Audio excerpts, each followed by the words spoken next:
Good evening, everyone. Thanks for joining us. My name's Ceri Thomas. I'm one of the editors here at Tortoise, and it's a great pleasure, as ever, to have you with us for our Open News Thinking, a regular thing on Tuesdays, as you may know. So, like every other thinking, it's a chance for us to find out what you think, for you to contribute to our editorial thinking, to make us, we hope, better informed, smarter about the subjects that we're covering. Unlike a lot of thinkings, we can roam around a bit more freely. So we've got a couple of ideas for things we're going to talk about tonight, and a couple of people who are going to help us talk about those. But we're always, I think, on these open news meetings, open to suggestions from you as well. So if you've got something burning that you think we've missed, then do shout.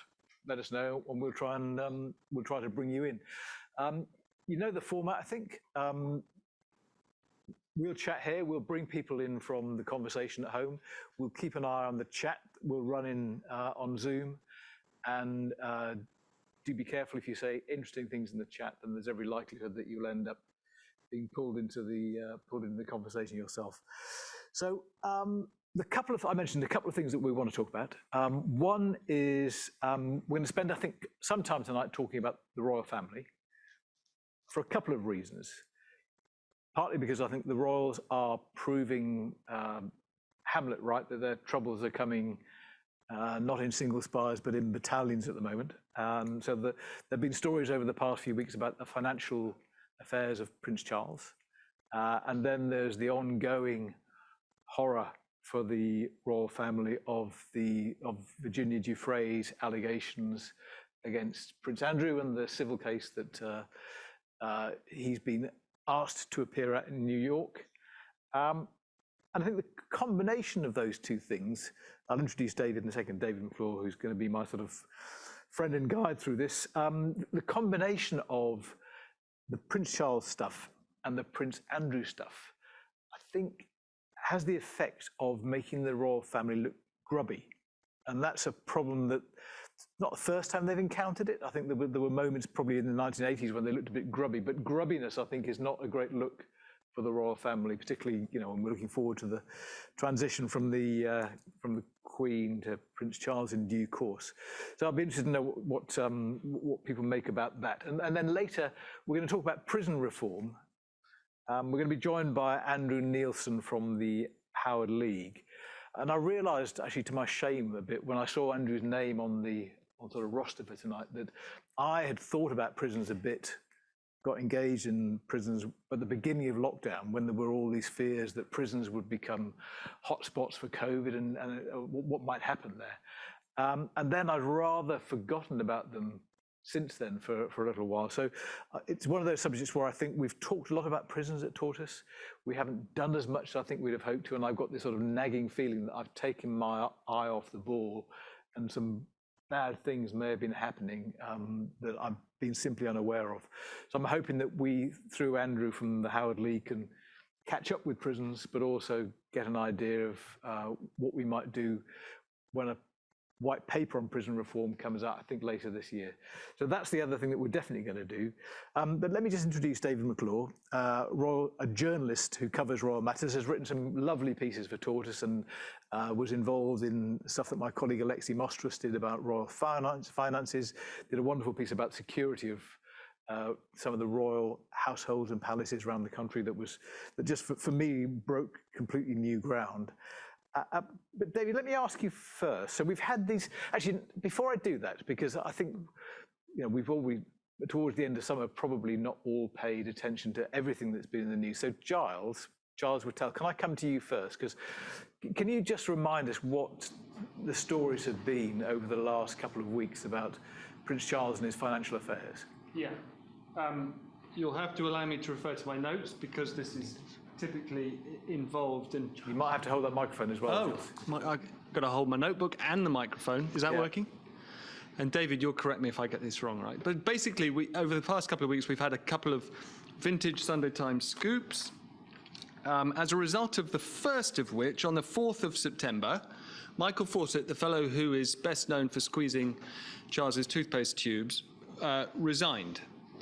And this was because the Sunday Times had let him know, presumably the night or two nights before, that they were about to tell the story of a donation or donations totaling more than 1.5 million to charities controlled by the prince from Mahfouz Mareh Mubarak bin Mahfouz, who is a Saudi billionaire who wanted honors leading up to a knighthood, and he hoped in due course membership of the House of Lords and UK citizenship. What he got was an honorary OBE upgraded to a CBE, and a private presentation ceremony to receive that medal from the Prince in 2016.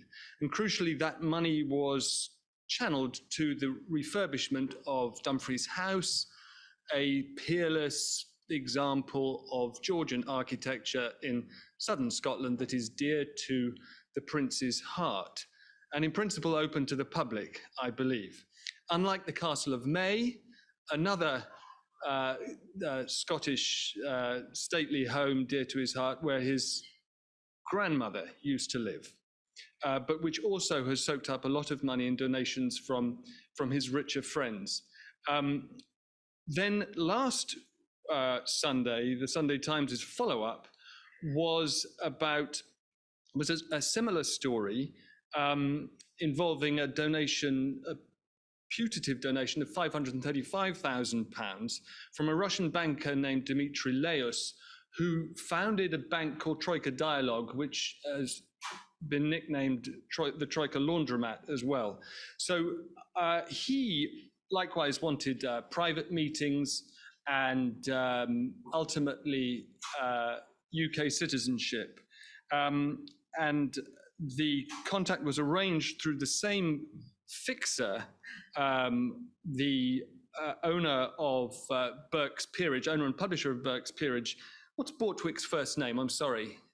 Anyway, William Bortwick. But in a sense, the system worked. The Prince's Foundation, which vets donations, looked at this one, looked at Leos's background, found that he'd conviction back in Russia for money laundering, and said, we cannot accept this money. But the twist in that story was that instead of simply returning it, Michael Fawcett, the toothpaste squeezer, had a private meeting with Leos in London, at which he proposed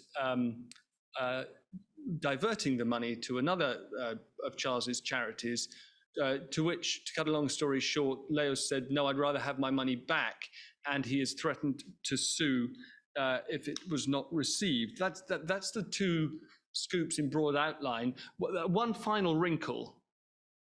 The Russian donation from Leos had to be channeled for reasons unclear unless you read right into the details, and they're still unclear to me, through a foundation set up by Mahfouz, the Saudi businessman. It's very involved. It's only in Ruritania, but then I'm betraying too many of my own prejudices. Giles, thank you. I think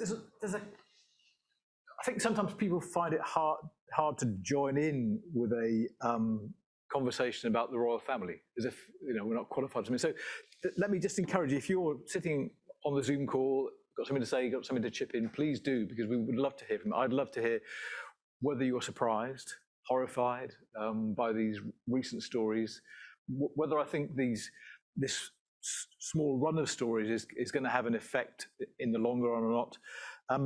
So do chip in, because I really do want to bring you into the conversation. But actually, David, I'm going to turn to you first, because when we were talking just now, and Giles has raised this, I guess there's a glass half full and a glass half empty way of looking at the Mahfouz bin Mahfouz story, because he wanted a peerage and he wanted a citizenship, and he didn't get either in the end, did he? So are you appalled? Are you surprised? Well, he should want his money back, shouldn't he? Yeah, maybe. Forked out £1.5 million, they've got nothing. I think it was inevitable, but I'm also surprised. I think it was inevitable because this isn't a one-off. Charles has been raising money like this for 10, 20 years, hosting big dinners, and what he does, he invites rich donors, oligarchs, plutocrats, whatever. And if you're going to these sort of people, inevitably, you're probably going to get a bad apple saw them. If you entertain oligarchs, you probably should sup with a long spoon. So, in some ways, some of this was likely to happen at some stage. And interestingly, too, just going back a long time, Charles's sons, Harry and William, who did know some of these people, called them the Bond villains. So even teenagers twigged that they might not be quite as kosher as they appeared. So inevitable in that sense, but shocked because just the tackiness of it, for want of a better word, the way it's listed in some of the documents of what you get for your money. And what Giles didn't say, there was another article from Mail on Sunday. It wasn't just Sunday Times who broke it. A week before, there was a Mail on Sunday did a piece where they got a leaked document which set out in black and white what you got for your money. So you cough up 100 grand or whatever, you got I didn't see this. It was literally a rate card where it shows exactly. You didn't get £100 for the chauffeur. What you got, it listed what you got, that you would be chauffeured to the castle, to Dumfries House. Charles would greet you. You'd have a dinner. The sort of wines you would get, and that you could overnight there. And in return, I can't remember. I think it was £100,000. You did it. So it just the blatantness of it and the sort of rampant commercialization of it, which shocked me. And also the other thing that did come out too, which shocked a lot of people, is the commission.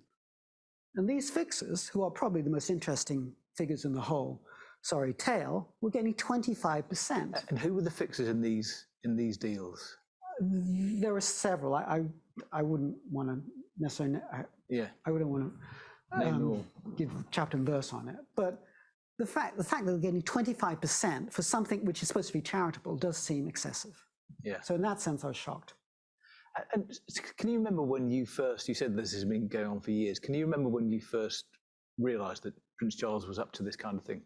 Well, there was a very good journalist called Catherine Mayer, who wrote an excellent biography of Prince Charles. But before she did that, she did a piece for Time magazine. I think that was in 2014. And she got access to Charles, and she was actually invited to one of these dinners. And she wrote up a piece saying, you got foie gras, the best wines. So she detailed how these people were entertained in the highest possible manner. So that was the first indication I had that, it was slightly OTT. Yeah, and I guess one of the interesting things is what choices Prince Charles has. Because as Giles said, these places are close to his heart. I think he's got a problem that he's got a lot of things that are close to his heart. But could he afford to pay for the repairs to Dumfries House just out of the money he gets from the duchy every year? Well, Charles isn't short of a bob or two, and he gets about £20 million a year from the duchy, and that's been going on for the last 10 years or whatever. But that isn't enough to finance the sort of work that is required at Dumfries House. There were gifts of £1.5 million. It's a big operation. It's not actually just Dumfries House. It was the original plan was to regenerate the whole area. So there was going to be a whole project of regenerating the area, which actually didn't come off. But it was a much bigger and more expensive project. So I don't think it's fair to say Charles could have funded it himself. And this is what he does in other projects. His role is he comes in, he meets and greets, he gets as much money out of them as possible, and he goes off. And he's, to be fair to him, he's one of the most successful charitable fundraisers in Britain. So he does come up with the money, and all credit to him. You do get a kind of head start if you're a prince in that race, don't you? I think. But equally, you could become a Lotus Eater, and you could just fly on a beach waiting to be king for the last 40 years. But if I sort of carry on with that thought, and as I often do, put myself in and think, what would I do if I was Prince Charles? Then what do I do? I've got these houses that I care about, or I think I do. I can't afford to do them up myself because the repairs are astronomical. I guess, could he turn them over to the state, or could he? Well, I think did he just let them rot? No, I've argued that I think he's got too many houses. He's got an unbelievable property portfolio. Clarence House, Birkhall near Balmoral. He's got property in in Wales. He's got 2 houses in Romania, for God's sakes. So I would argue that, and also, access Balmoral, I would argue that he should, say, hand over Balmoral when he's king to the public, really, because I don't think you need 2 country retreats. So I think Buckingham, on a different level, Buckingham Palace should also be much more opened up. It's crazy, but it's one of the most sought after locations for tourists, and yet it's only open about 6 weeks a year. So I think in a general point, he should open these things up, and some of these properties have been bought partly with public money. So there is an argument that part of it is ours too. And maybe there's a kind of vanity in wanting to hold on to them and maintain them and not relinquish them? Yeah, he likes living high on the hog. Yeah, because I suppose, we were saying before, this is not about personal gain, is it? This is something different. This is a kind of, maybe trying to preserve an idea of the monarchy and the number of properties that it can sustain, and, maybe there's a degree of plate spinning going on that, as you say, inevitably goes wrong in the end. But the problem is that they have to ride two horses in a way. Royals or sovereign has to be above the general public, but at the same time they have to connect. And if it appears that you are acting too much like a rich aristocrat or just hunt and fish and all of that, you alienate the public. Yeah. And I think the Queen has been quite good in not doing that, being quite frugal in some senses. And I think Charles has been less successful, to put it mildly. Yeah. And that idea that I sort of floated at the beginning, the effect of that story and the Prince Andrew story coming together is to give the royal family sort of an air of grubbiness. Does that seem to you like a big problem for them? That it's not where you want to be, is it, if you're a... I think cumulatively, I think it is a big problem. I think individually, this will blow over. There's been other ones like this, Paradise Papers about 3 or 4 years ago. It looked terrible for Charles, and it blew away after a week or so. But cumulatively, this drip, drip, drip, the drip of this one, the drip of Andrew, and of course you're forgetting Harry and Meghan, of course, all their commercialism. That's tacky. So this is Anna's tackiness, or whatever. Liz, come on, jump in. Thank you. Do you need a microphone, or are we doing it on there? Oh yes, here we are. Hello, and hello, David. I love hearing Giles talk about the royal family. It's my favourite thing that ever happens at Tortoise. There's a few things in this. I couldn't agree more with David that I think for Charles this will blow over, and I think this absolutely pales into insignificance relative to the Andrew situation. I think there's a sort of high level of acceptance that this is just kind of the deal with the royal family. There's money sloshing around left, right and centre. It's all a bit dubious, but never mind kind of thing. I'm intensely frustrated that the man who will be the king would seem so out of touch that even he hasn't grasped that point that you were making just then, David, which is he has to somehow at least act as if he cares if people think he's on the take and a crook and all the rest of it. Surely by now, I mean, what is he, 75? I mean, come on, just look as if you mind what people think. Just do us that courtesy. Because he is going to be the king, probably not that long away. So I'm very frustrated about that. I think who the heck is advising him? What on earth? Just get a grip. Come on, you're better than this, surely, is part of it.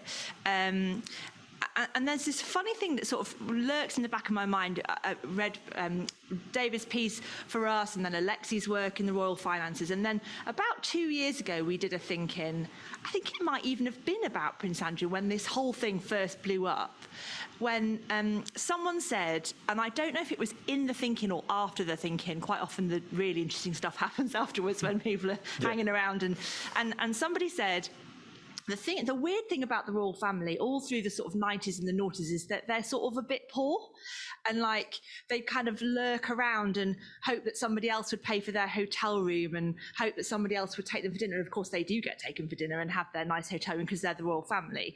And I just can't square the two. I understand the concept of you're rich because you've got a massive castle, but you don't have cash in your pocket or in your handbag. But how can it possibly be that you don't fund your own lifestyle? Is it just that you're mean?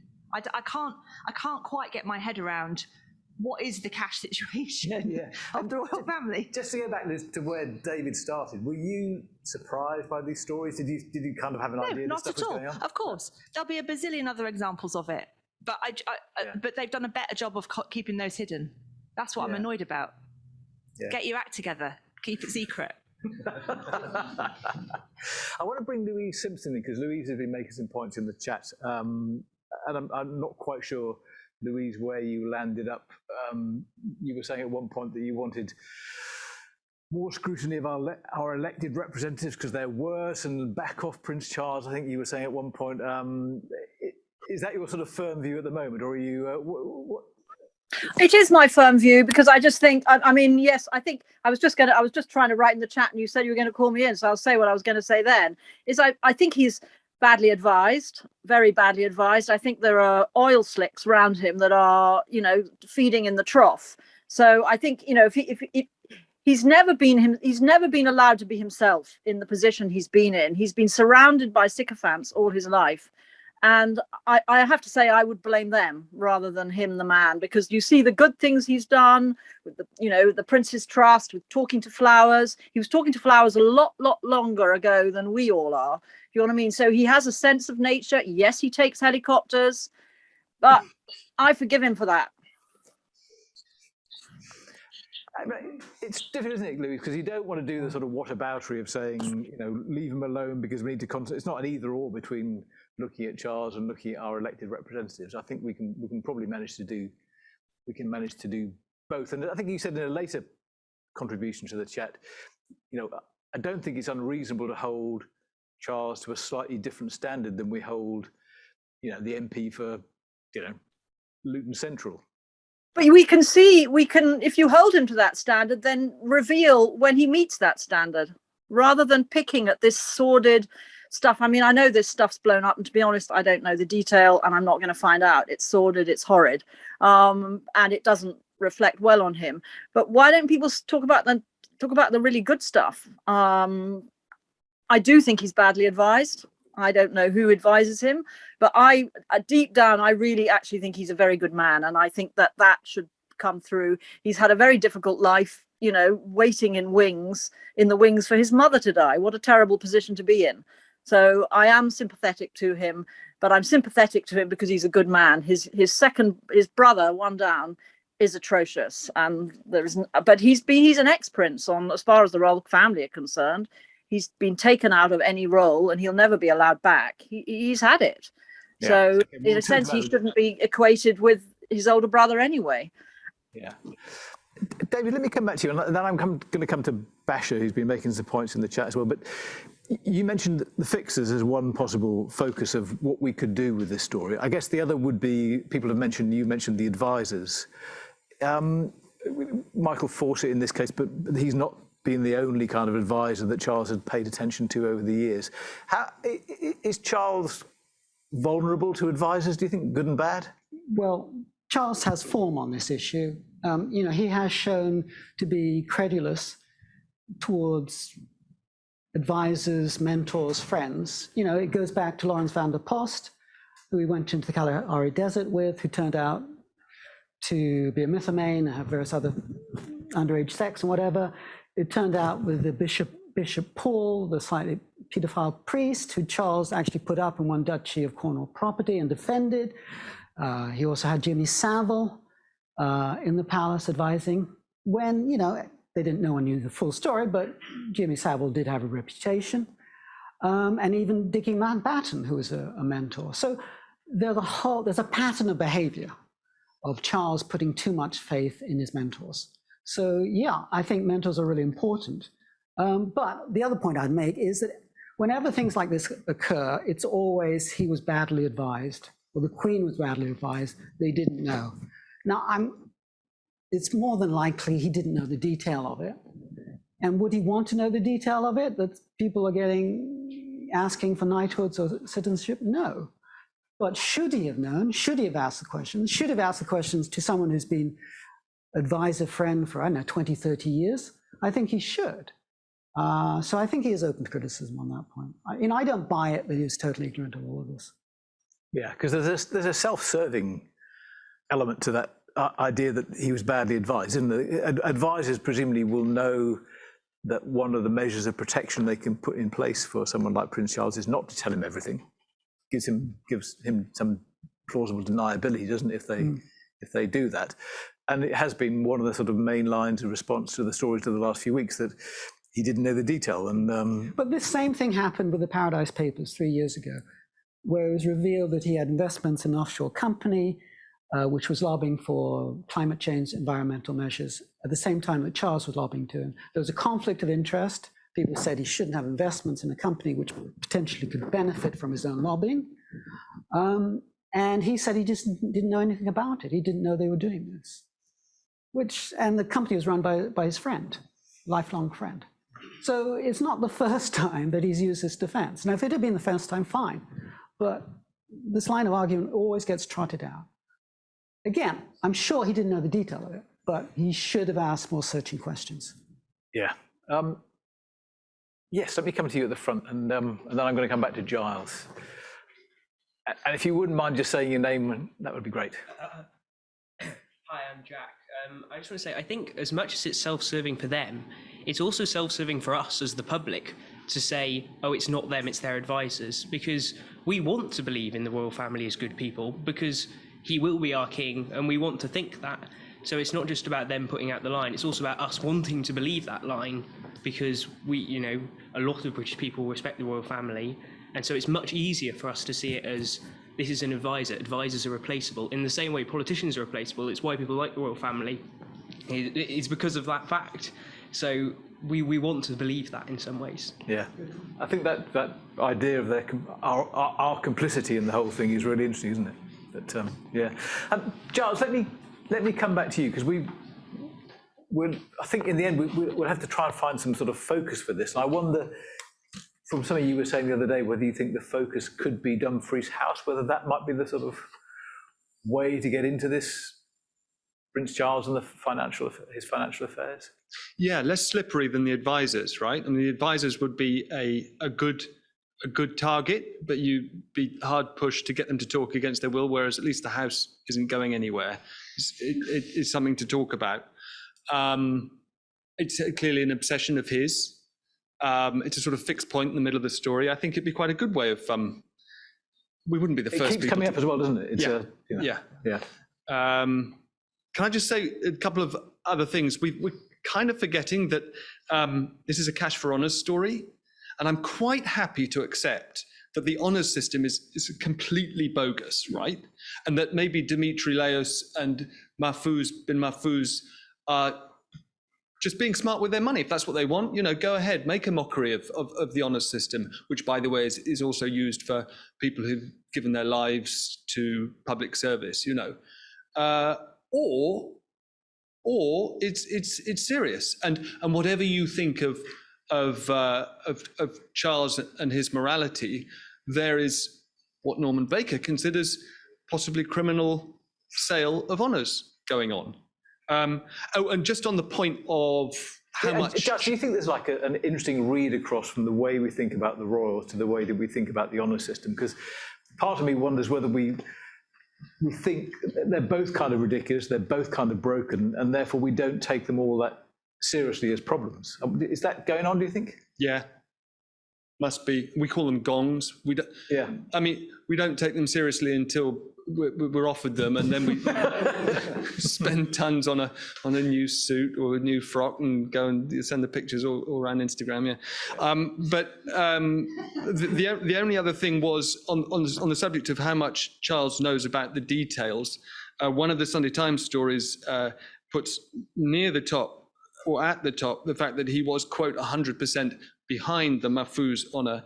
And if you read down the Dimitri Leos story to the bottom, it says that according to unnamed sources familiar with the routine, after the Dumfries dinners, Charles often retires to a rear room with Fawcett for a debrief. How's it gone?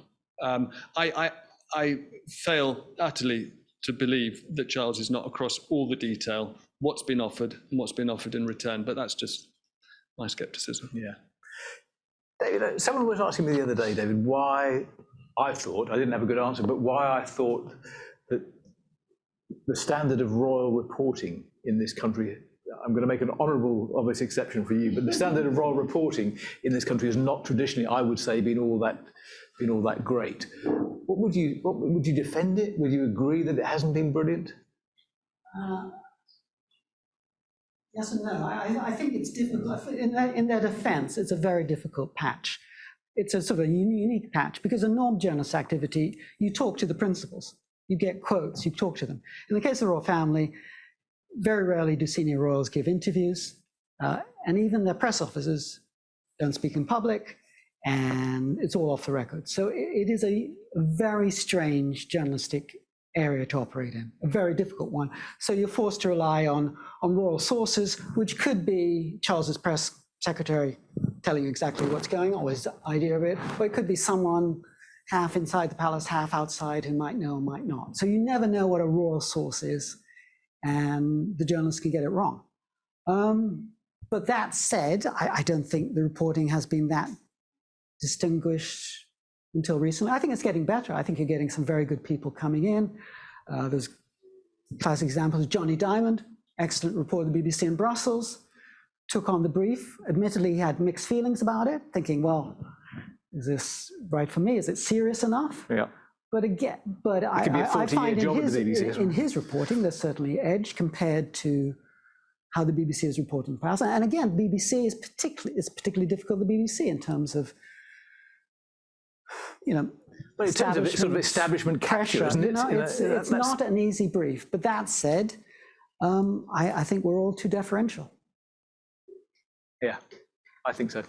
It was certainly, it was one of those areas, I spent a long time in the BBC, it was one of those areas where you knew from quite early on that you just kind of, without ever being told, there was an expectation that you would treat it somewhat differently, that if you wanted to bid for an interview with any politician, then you just pick up the phone. But if you wanted to suggest a project for the royal family, there was a protocol and an office you had to go through and a sort of way of doing it that just marked it out as something different. So through a series of sort of symbols and signals like that, I think you just came to understand, even as a sort of, One interesting personal anecdote. The only direct experience I've had with the royal family was with Lord Snowdon. I did a program with him for Reuters TV for Sky, I don't know, about 10 years ago. He was very nice, gave a good interview. And then 2 days before the program was due to be broadcast, his aide rang me up, say, "Can you see the piece before going out?" Now, ordinarily, I would never show it to someone beforehand because they could object, they could pull the program, you're onto a loser. You don't do that. But because it was royalty, you did it. I semi-knew him, I knew he wouldn't do it, but that was wrong. So we're all being too deferential, me included. Yeah. Claudia, come and jump in, and then I promised to bring Basher in, or threatened, and I'll do that next. Yeah, just on the deferential point, I find myself also placing too much importance on kind of empathy, I think, with the royal family, where I, this idea that they have such a tough deal and it must be such a difficult position to be in, I can find myself excusing certain things which aren't actually anything to do with that. So, for example, this situation which is, as Giles says, essentially cash for honours, doesn't actually have the fact that this is a tough position that they're in, and I feel maybe a bit sorry for Charles, doesn't actually have any bearing on his behaviour in this situation. And I find myself too often being like, oh, he does have a tough time though, doesn't he? Doesn't really excuse a lot of his behaviour. Yeah, well, that, and it is difficult, as David was saying. I think, you put those things together and you end up a bit where we are. Bash, were you out there? I am. Hello. Hello. I've seen you for ages. We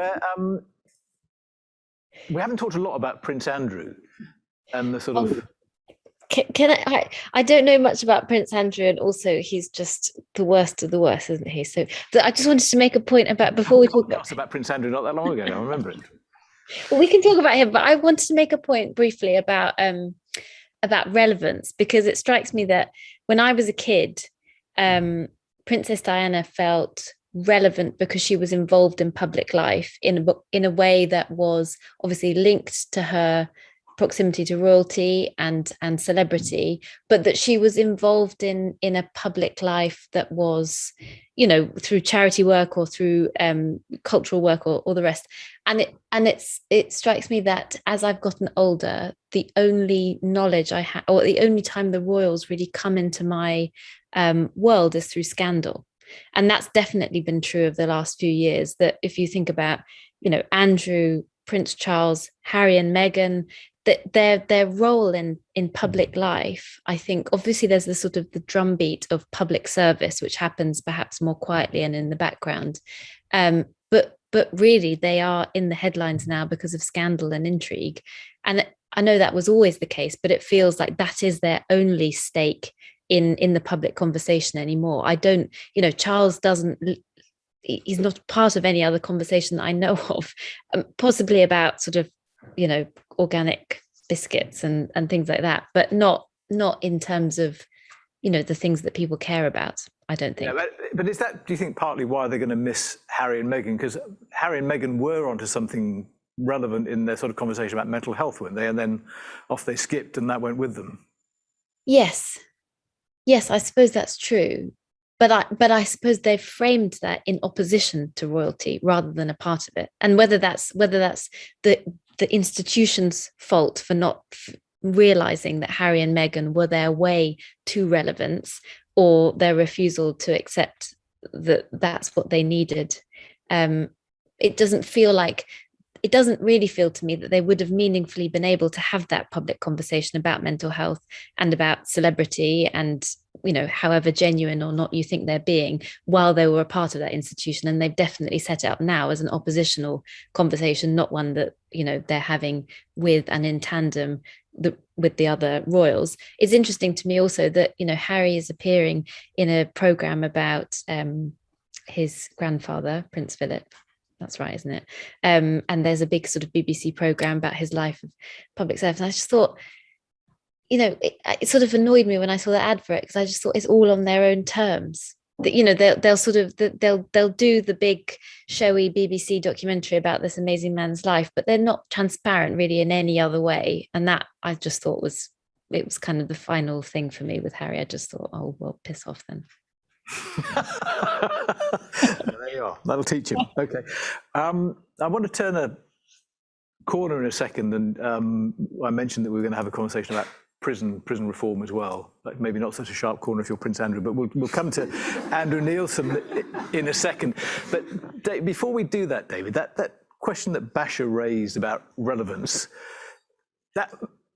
that's been a kind of agonizing thing for the royals for a long time, hasn't it? Should they be relevant? Should they be aloof? Should they be engaged? Should they be distant? That's the kind of crux of one of their presentational issues, isn't it? They should be dull. You know, the template, which really was established by Queen Mary and George V, is not to rock the boat, to be so dull that you don't have all these scandals every week. And in a sense, the Queen has replicated that model.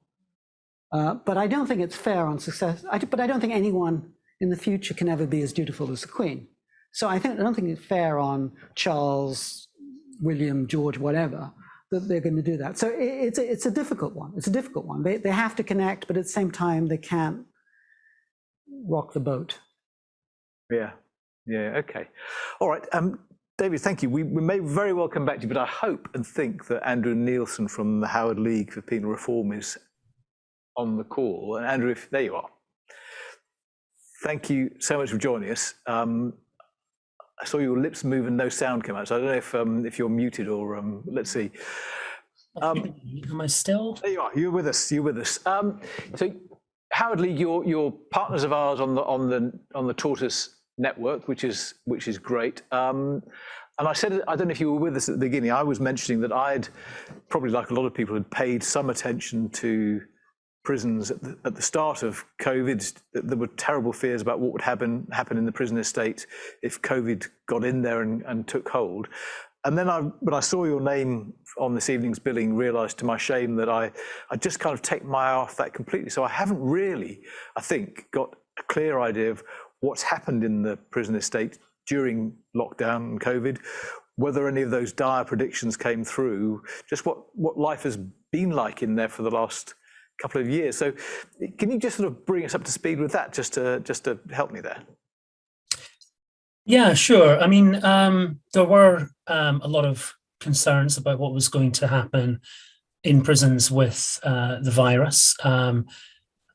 Lots of evidence elsewhere of how quickly something like COVID can spread in prison setting. It's not exactly the cleanest institution you can imagine, overcrowded institutions, prisoners already in very poor states of health, often in health terms a lot older than they actually are in birth terms. What the government did, I mean, they were under some pressure, an initial public health advice to reduce the prison population to enable them to create the sort of social distancing that we had in the community. And they did reduce prison numbers a little bit through an early release scheme. But their primary lever that they pulled was just locking prisoners up in their cells for even longer than they had already been locked up prior to the pandemic. So for most of the last 18 months, the vast majority of prisoners in England and Wales has spent 23 out of 24 hours a day locked in their cells doing nothing.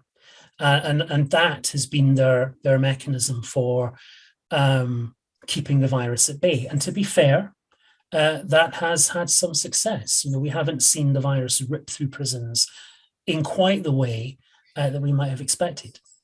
Are prisoners all vaccinated now? I assume they are they?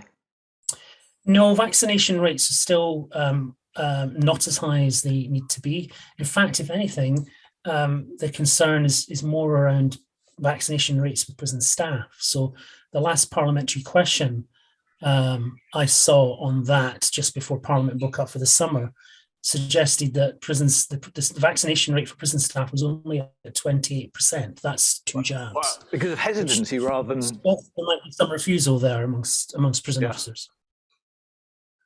That's worrying, isn't it? That's and you mentioned that the numbers had dropped a little early in lockdown. How many people are in jail in the UK now? Okay, so prior to the pandemic, when we, the beginning of 2020, there were about 83,000 people in prison. And on Friday, I've got a note here somewhere. Yeah, as of last Friday, the prison population in England and Wales was 78,743. Now that reduction has not actually primarily come from the early release scheme that was introduced very early on by Robert Buckland, the Justice Secretary. It's actually primarily because the courts, of course, have been closed. The criminal courts, particularly during the first lockdown, were closed. And so many trials haven't come to court yet. There is this huge backlog that they have to get through. And because basically the way in has been closed for a lot of the pandemic and is only now beginning to work again.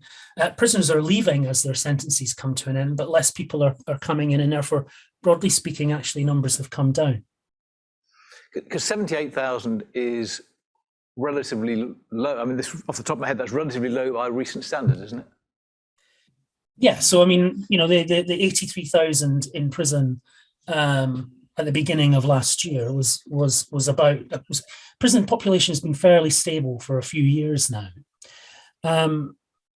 There has been a reduction. I think what's interesting is that when we start to talk about the white paper and the future of prisons, the government certainly doesn't expect it to stay like that. Quite the opposite. So expected to go back up to where it was before, or higher? Far higher. So we could play a numbers game where we ask members of the audience to guess where they think the government imagines the prison population will be in 5 years' time. So at the beginning of 2020, we had 83,000 people in prison. The highest it's ever been was in 2012, just after the London riots, and there it reached just shy of 87,000.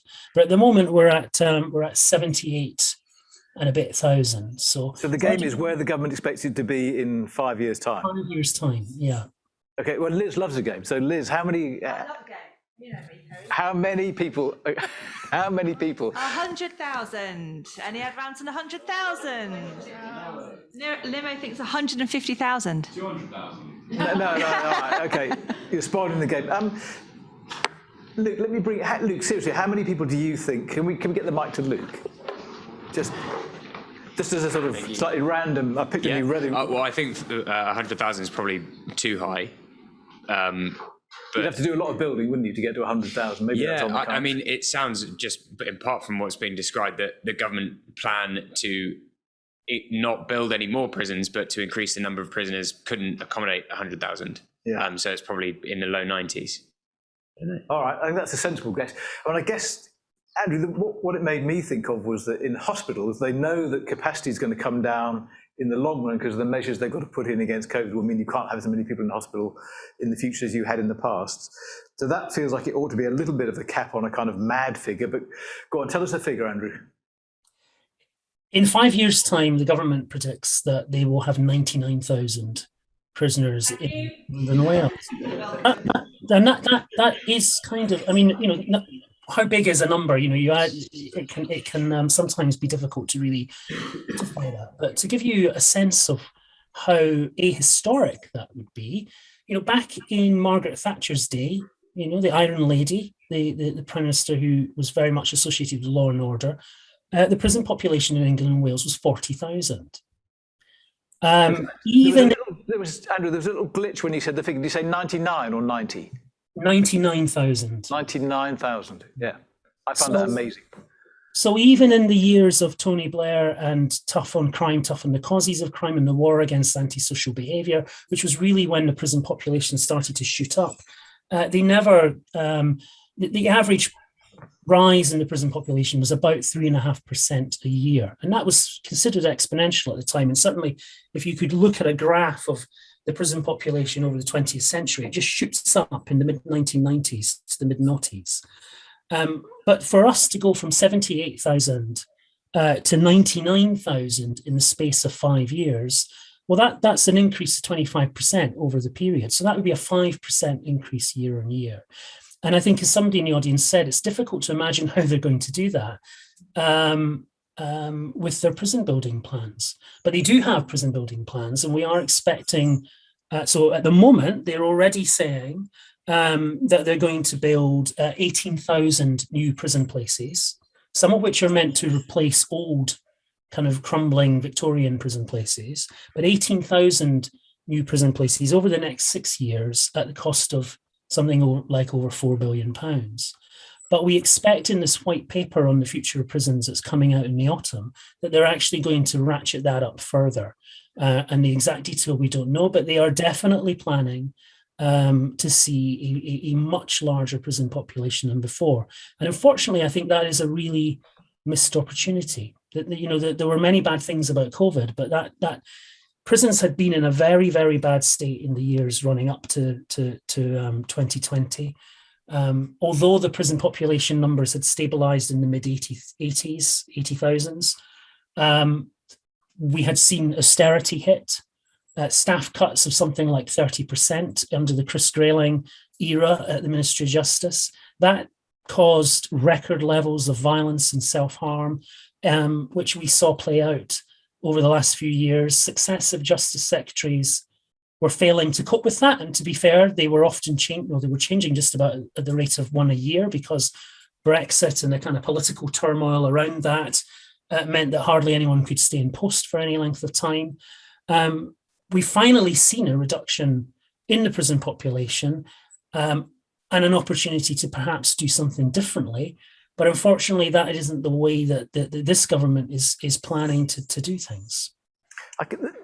And there's a little question from Zoe Blakemore in the chat who says, do they know what offences they anticipate 99,000 will have been jailed for? Do they break it down by where these incarcerations are coming from?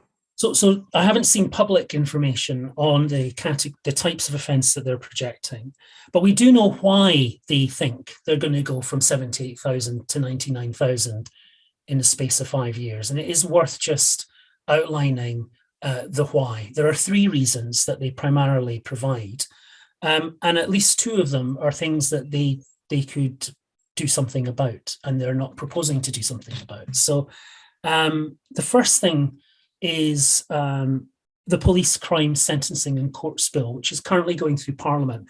And that represents quite a lot of measures that were in the manifesto, the Conservative manifesto for the last election. And that bill is designed to keep prisoners in prison for longer. And so although it's certainly not going to play a huge part in this massive increase that they're projecting, it plays a part. And of course, that manifesto was a pre-COVID manifesto. You know, they could have revisited that commitment to bringing in the legislation in that bill, but they're not. So they're shepherding that through, I think, the Lords at the moment, and that will have a part. The second thing is, again, to do with the general election back in 2019, and that was Boris Johnson's commitment to recruit 20,000 more prison officers.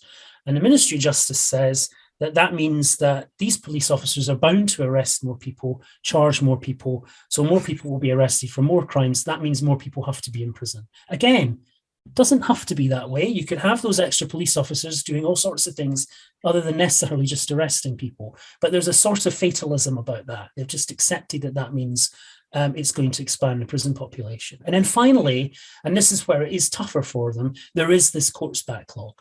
And that is a bit like, it's basically working like a dam at the moment. And at some point, they have to remove that dam. You know, it is unjust for people's cases not to be seen before the courts. But the impact there, again, on the prison population will be, of a large one. And again, that could be mitigated by looking at things like sentencing reform, looking at the people who are stuck in the system, who could perhaps be released earlier than to make the space for the people that are going to be coming in.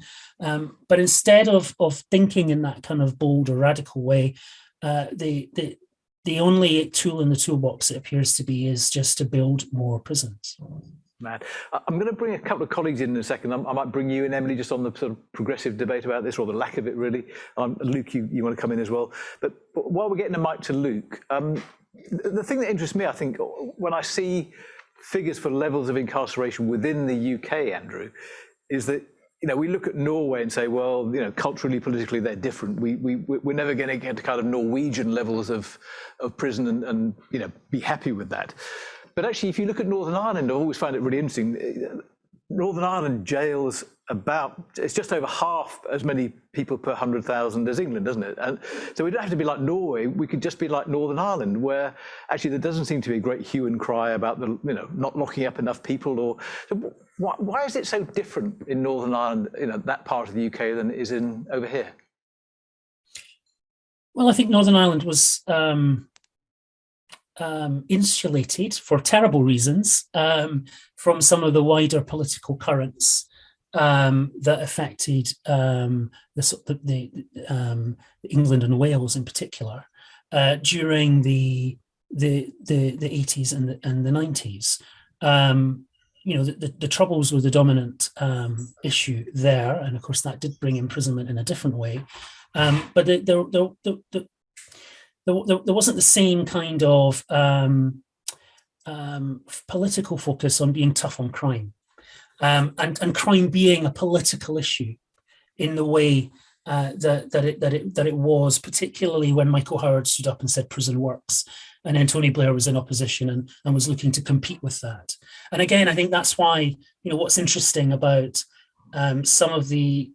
because actually we have seen prison numbers fall to a degree, and we've seen some interesting ideas, which I would argue are progressive, floated by ministers in the last 10 years, say. I can think of, say, for example, Rory Stewart, who was looking to introduce a presumption against short prison sentences.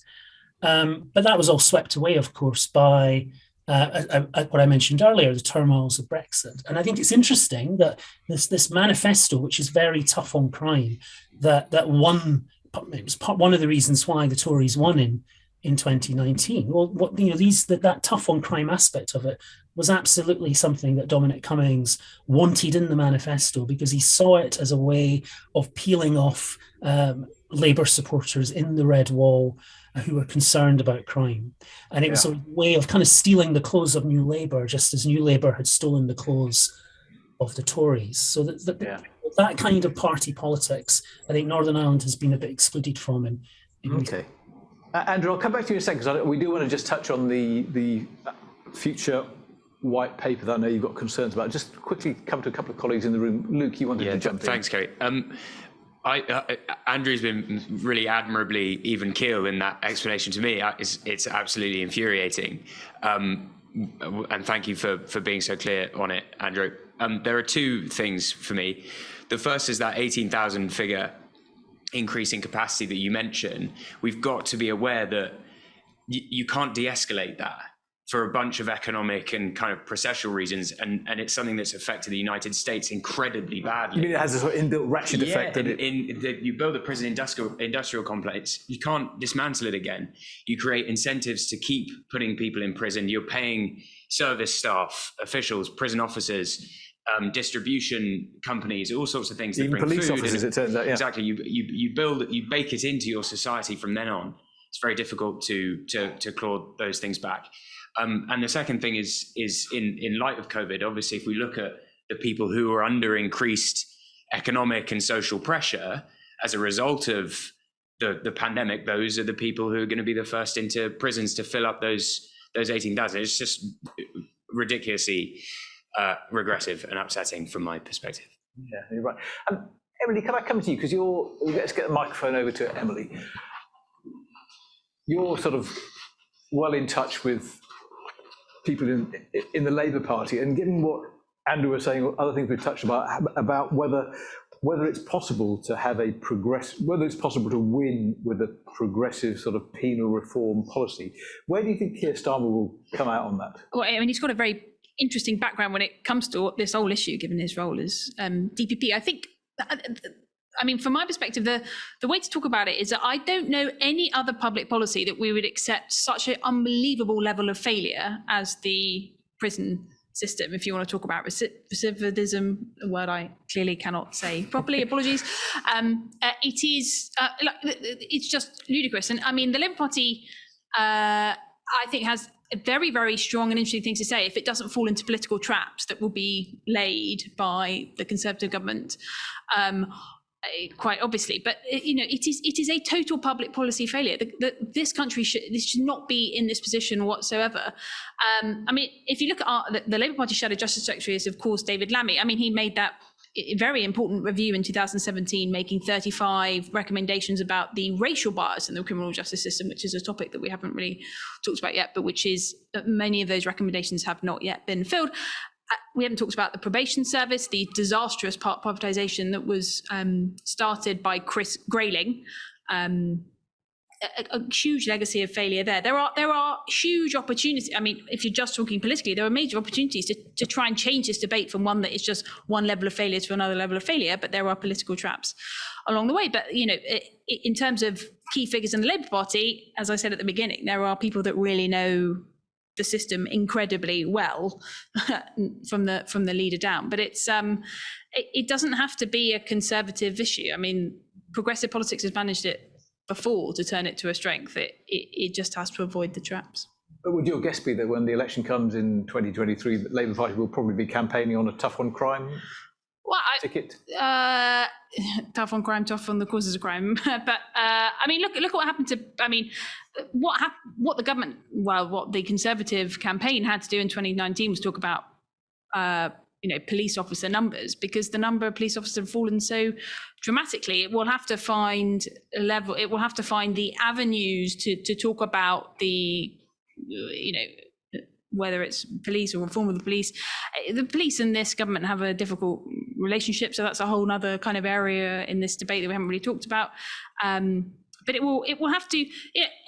If you are campaigning in areas that have high levels of crime, and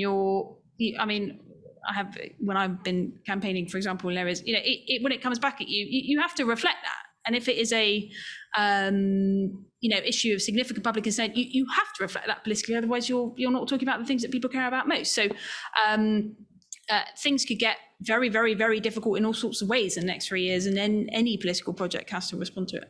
Yeah. Okay.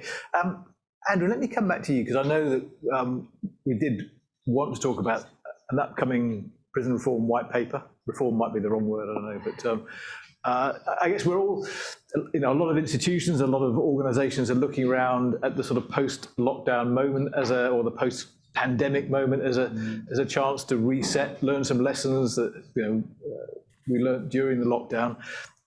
What's your impression of how all that's being thought through when it comes to the white paper? Yeah, I mean, I mentioned obviously part of the white paper is this building program that they're going to talk about.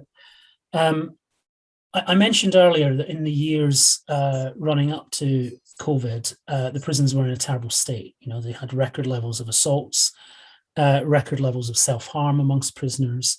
And then they shut everything down and kept everyone locked in their cells. Now, one of the unexpected benefits of that was that it did reduce violence. So rates of violence, because prisoners weren't they were on their own in their cells. So violence reduced by 40%. Assaults were reduced by 40% on the year prior to March 2020. And that's another reason why there is a real opportunity to do something different, because prisons have been stabilized, the prison population is smaller. And you would hope that, this would be an opportunity to start building a much more positive, rehabilitative prison regime in these institutions because the violence has gone away. But if we are talking, if the government is right and we have 99,000 prisoners in England and Wales in 5 years' time, what are they going to be doing all day? Well, the white paper has been trailed as suggesting that they're going to be doing pretty much what they've been doing for the last 18 months, that the government wants to keep them locked in their cells for as much time as possible, rather than get them out, because they're very much taken by the fact that violence has dropped.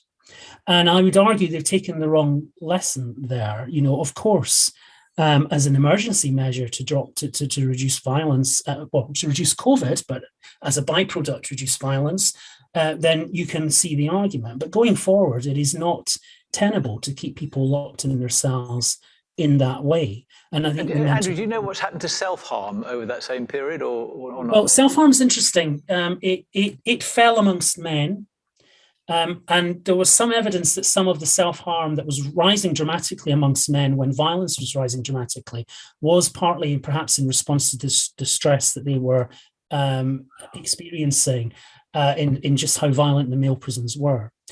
Women's self-harm, though, has risen during the pandemic.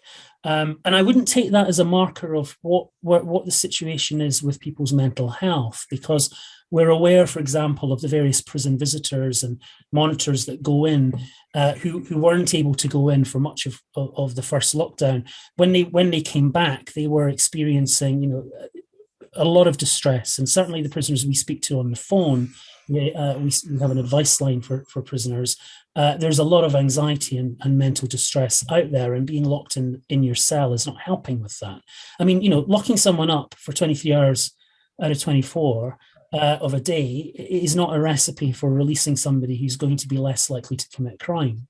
And yet, sadly, that is where we seem to be going, that basically the plan is to dramatically expand the prison estate and the population by 25%, and to expect those people to do very little with their time behind bars. Yeah. Andrew, thank you so much. Honestly, every time we talk about this, I just have a sort of sinking feeling in the pit of my stomach that you take what Emily said about the acceptance of failure in this part of the way we deal with people. You take what Luke says about the sort of self-reinforcing nature of growing the prison estate in this way, and then everything that you've been saying about the horrific, brutalizing conditions where people are driven to self-harm by a level of violence that they feel all around them. That it is so grotesque that I'm really, really grateful, Andrew, that you've taken the time to come on. I think we'll remember that number, and we'll try to do something built around that. So thank you. I'm delighted to have that network relationship with the Howard League, and hope we can do something useful with that. Before we go, David, thank you so much for your sort of wisdom about the royal family as well. And thank you to everybody who's joined in on Zoom and here in the room. We are back tomorrow, Liz, with a thinking about... What is America for now? That's tomorrow evening at 6:30. We look forward to seeing you then, but for now, thank you all very much.